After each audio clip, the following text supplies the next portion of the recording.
سیروانی نوێ گەڕایەوە بۆ تۆمارکردنی جامە باشەکانی و قۆناغی شانزەی جامی کوردستانی تێپەڕان کاتێک لە نێو یاریگای خۆی سەرکەوتنی بە سەریانی هەڵۆدا تۆمار کرد.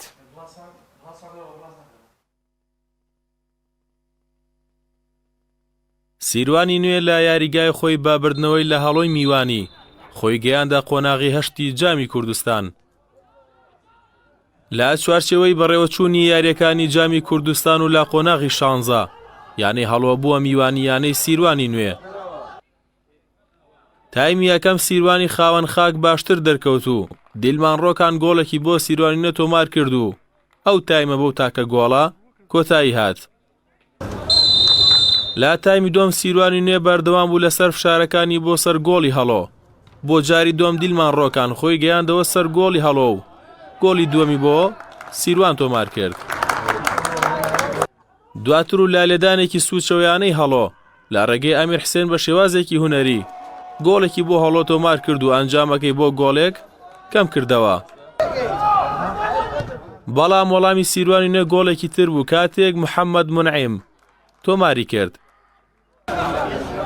پێش کۆتایی هاتنی یاری محەممەد منعیم گۆڵی دووەم و چوارەمی سیروانی نوێ تۆمار کرد و یاری بە سەرکەوتنی سیروان کۆتایی هات. پێشتر پەلەپەلێکمان پێوە دیار بۆ یاریزانەکان بەس چوار گۆڵیشمان کردو ئەمانتوانی گۆڵی زیاتریش بکەین لە ئاستی یانی هەڵۆکەم ناکەینەوە بەس ئەمانتوانی بگرە گۆڵی زیاتریش بکەین. ئەو بەدلانی کە کردیشمان توانیمان سەرکەوت و بین لە بەدلەکانە گۆڵی زیاترمان کرد.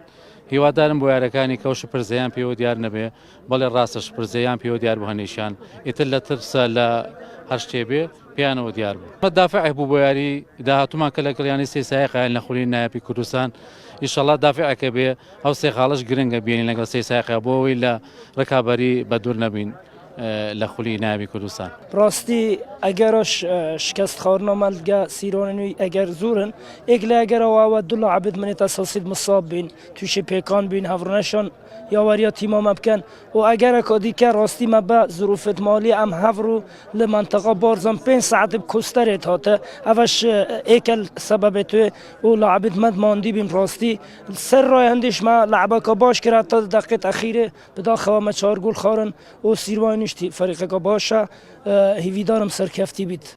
یاریەکانی جامی کوردستان قۆناغی شانزەی تێپەڕاند و سیروانی نوێ یەکێک دەبێت لە یانەکانی قۆناغی هەشت یانەی هەڵۆش ماڵ ئاوای لە جامی کوردستان کرد. هاستیار حاجی، کەناڵی پەیام، سلێمانی.